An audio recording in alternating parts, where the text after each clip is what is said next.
ये जो पोखरा आप देख रहे हैं, इस पोखरा के चारों तरफ काफी भीड़ लगी हुई है। 5 दिन से एक युवक गायब था, जिसकी लाश जो है इसी पोखरा से मिली है।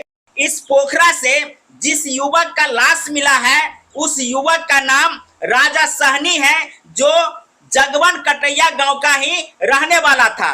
उनका जो है प्रेम प्रसंग उसी गांव के एक लड़की से होता है, और ये प्रेम प्रसंग जो है परिवार वालों के अनुसार 3-4 साल पहले से चल रहा था। परिवार वालों का आरोप है कि प्रेम प्रसंग होने के कारण उस युवक की हत्या करके उनके डेड बॉडी को पोखरा में फेंक दिया गया है। बता दें कि ये मामला जो है मधुबनी जिला के पतौना थाना अंतर्गत जगवन कटैया गांव की है। सबसे पहले आपको बता दें कि ये युवक 5 दिन पहले अपने घर से गायब हो जाते हैं। उसके बाद इसकी सूचना स्थानीय थाना पतौना को दी जाती है, लेकिन थाना जो है इसके बारे में सही जानकारी नहीं देते हैं, और 5 दिन बाद इसी पोखरा से उस युवक का लाश मिलता है। लड़की बोलवा लेलकैया घरे में मार के आई पानी में धो गेलैया। कितने दिन के बाद? आई 5 दिन हो गए। 5 दिन से लापता था। हाँ 5 दिन अति दिन से कथी के जितिया के पारण दिन से। जितिया के पारण कितने दिनों से चल रहा है? ये करीब 2-3 साल से चल रहा था। अच्छा, तो क्या इससे पहले भी कोई विवाद हुआ उसको लेकर के? हाँ, इससे पहले उसको 2 बार पीटा भी था। 2 बार पीटा तो मेरे पापा जी जो है वो बोले सोनपी सहनी को कि हम बैठार कर रहे हैं, पंचायती बैठा रहे हैं। तो सोनपी सहनी मना कर दिए कि इज्जत पे पड़ेगा हम लोगों को, जो आप पंचायती नहीं बैठाइए, जो बात को यहीं ख़त्म कर दीजिए। तो पापा जी पंचायती नहीं बैठाए हैं।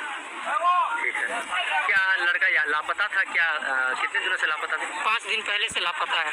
5 दिन से लापता था। हाँ। इसकी सूचना आप लोगों ने प्रशासन को दिया? हाँ, प्रशासन को दिए थे, प्रशासन कुछ नहीं की। प्रशासन कुछ नहीं की। तो आज शव कैसे मिला, कब मिला? आज करीब ये 2 घंटे पहले यहाँ पे बच्चे आए थे बकरी उकरी चराने, तो बच्चे लोग देख के डर के भागे हैं। वही लोग बोले हैं कि यहाँ पे है लाश। कितना उम्र था मृतक का? उसका करीब 19-20 साल है। 20 साल। आपके पिता का नाम क्या हुआ? श्री गुसे सहनी।